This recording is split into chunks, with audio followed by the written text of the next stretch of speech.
It means so much to represent the class of 2018. You are all people that I look up to and respect more than you know. I really wouldn't be here without you. Before I dive in, I know we've done it a little bit today, but there are a lot of people here today who made serious sacrifices for all of us to be where we are today. The parents, grandparents, mentors, Carlson faculty and staff, people who crossed state and country borders to be here on this day, so I'd love if we could give them a round of applause.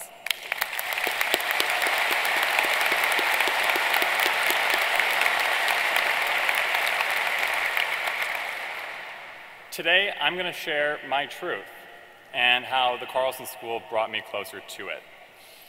Part of my truth is that I'm a gay, first-generation college student who didn't come to the University of Minnesota because of rankings or degree offerings, but because of its reputation as a lesbian, gay, bisexual, and transgender-friendly community.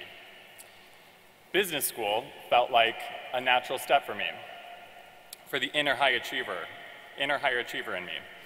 For much of my pre-adult years, I made distractions from my identity by having a 4.0, by being an officer of every student group, and by essentially working towards becoming a professional type A person. If people asked me about having a girlfriend, I would just say, do you think I have time for that? I'm really busy. I thought if I made my way to the top, if I became a CEO, then I could finally be honest about who I was, because I would be protected by my status and my authority. Money and power, after all, are the keys to happiness, am I right? They're not. From a young age, I was a flamboyant, girly boy with a high-pitched voice who would let my girlfriends do my makeup on the bus. And I was bullied because of it. I learned from a very young age that being my true self would pose a threat to my emotional and physical safety. Those experiences went on for years. It's kind of like living every day like it's your freshman orientation. You really just want everybody to accept you, you want to fit in, and you're very cautious about what you share with people and when you share it. Today, I still get this deep fear that if I put my real self out for the world, that it will be met with the same pain that I received as a child. It's been hard to unlearn this. Within my first year of Carlson, my mind and body were in complete disagreement about the path we had chosen and for what reasons. It felt like my life was falling apart all around me. And if it wasn't for my parents and for Carlson's phenomenal career coaches and advisors, I probably would have opted for a different path. It's important to call out that the support that I had is unusual. Since I was 17, I could be honest about who I was with my parents. Something that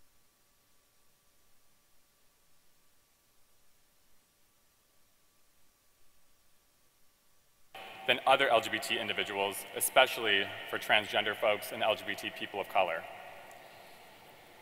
There were two moments that allowed me to start seeing the bigger picture. The first was when I met my mentor, Charlie Rounds. Charlie, a successful business person, and gay, and married. I was 19 years old before I knew anybody who had those qualities. Today, I get to work full-time with him on an organization that we started to help LGBT people globally start businesses in one of the 77 countries where you can still be legally denied employment based on your gender or sexual orientation. The second was when I found myself in a Carlson breakout room with 4 other LGBT individuals, and we all mutually acknowledged that this battle we were fighting was impacting our ability to succeed and thrive in this highly competitive environment. We started a group called Compass. This act of courage turned into another, and another. And then 30 people showed up to our first meeting. Then, 6 Fortune 500 companies sponsored us. Then, as Roz mentioned, we organized the Carlson LGBT Alumni Reunion, the first of its kind. Carlson was the first college at this university to do such an event, and we brought back 40 years of LGBT alumni. Brian Gerhardsen, a panelist from the class of 1986, who at the time believed that he was the only LGBT person in the entire student body. On the day of our reunion, committed $6 million to the Carlson School, the fourth largest gift in our history, for the purposes of a scholarship benefiting anyone, LGBT or not, that's interested in improving the lives of the LGBT community. Compass is now a structural part of this university. The Carlson School has put their full weight and support behind us, and now any LGBT student or ally who sets foot in our school will know right away that whatever your story is, whatever your challenges are, you are wanted, you are valued, and you're going to be the person that you've always wanted to be.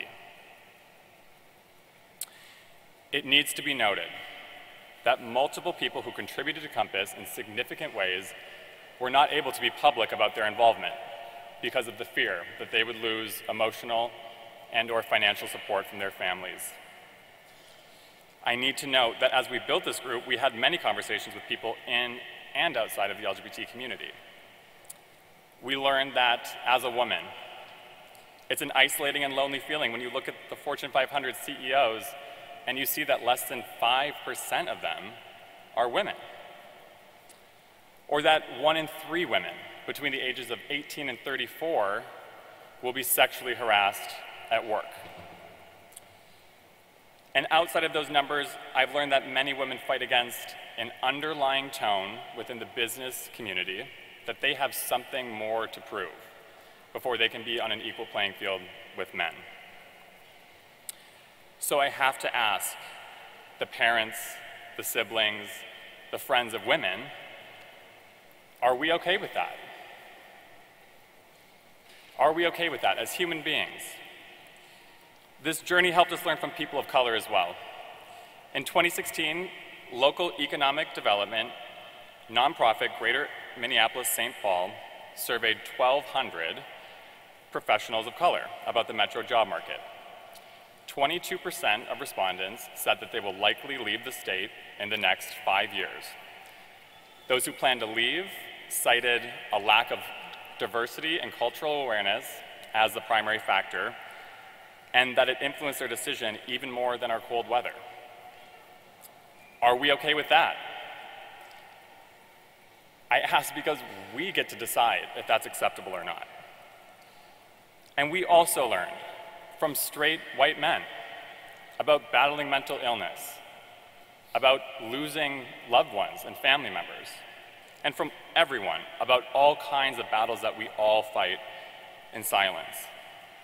Grades, classes, group projects are really just a small part of our story here. The Carlson School has made incredible progress towards creating an environment where we can all tell our truth in a way that helps foster a more empathetic, compassionate, and intelligent community of critical thinkers. Businesses and organizations that choose to confront the hard truths and create these compassionate communities ultimately do better from a financial standpoint. I encourage you to read the data. Most importantly, creating inclusive communities is simply the right thing to do.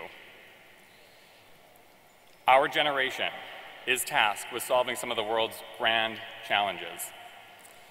When people look back in 30 years and say, wow, business has changed, I now see business as playing a serious role in the betterment of our world.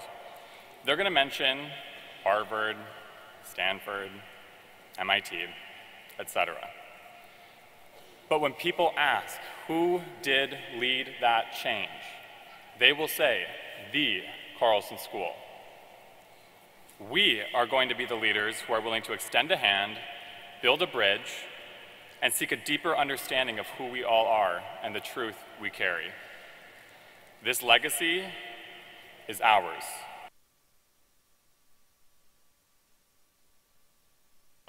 The organization you work for, and ultimately the world that we all share. When we can all find a way to share our truth, we will be a force for good. Thank you.